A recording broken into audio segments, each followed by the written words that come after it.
Hi and hello mga ka-mindset! So since hapon na po, so I took my coffee break. So ang ginawa po ng inyong lingkod, so lumabas muna tayo ng mall, lumabas tayo ng store para makahanap, makahigop ng mainit na kape.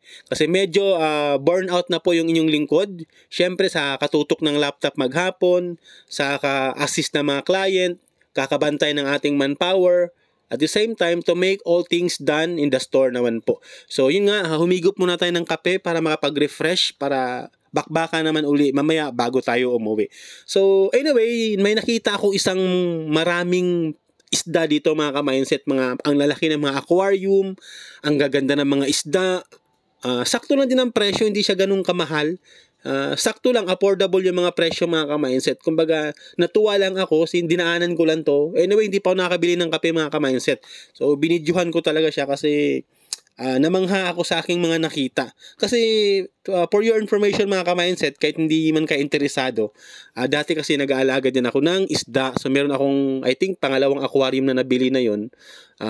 I think pandemic yun. And then after pandemic, meron akong flower horn, di ba? So, naging kahiligan ko rin yung isda dati, flower horn, kasi nga, para kasi sa karamihan, yung flower horn kasi, bukod sa maganda siyang alagaan, kasi iisang piraso lang siya sa aquarium or 2 piraso lang siya sa aquarium, pampaswerte siya sa buhay, sa business, pero wala pa akong business that time mga ka-mindset ha. Empleyado pa lang din ako that time. So yun nga, but anyway, hindi naman yung pinaka-purpose ko. Ang gusto ko lang, maganda siya sa paningin, maganda sa mata. So ito, may nakita akong mga nagbebenta ng mga isda. So yun nga, may arwana, may mga goldfish, may mga gaffy, lahat-lahat ng klase ng isda, I think halos nandito na po.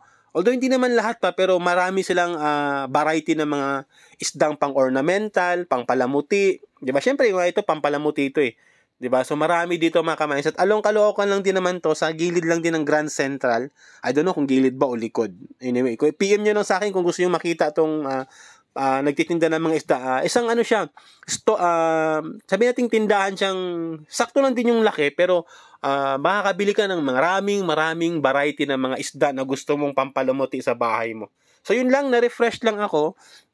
Syempre, hindi pa ako nakainom ng kape, nagustuhan ko lang yung mga nakikita ko. Talagang nakaka-refresh ng utak, ang ganda sa paningin ng mga isda. Parang bala ko naman uling bumili. So, nag-canvas na naman ako ng aquarium. Gusto ko magkabili ng panibagong aquarium. Maybe mas malaki na sa dati kong aquarium dati. At the same time, bibili tayo ng magandang filter para hindi tayo masyadong palit ng tubig. And then, I think gusto ko naman, I think magbabalik uli ako sa, ayun nga, flower horn na naman uli siguro. So, yun lang mga ka-mindset, share ko lang naman yung nakita ko. So, refresh lang tayo pag may time. Huwag masyadong ma-burn out sa trabaho. Okay?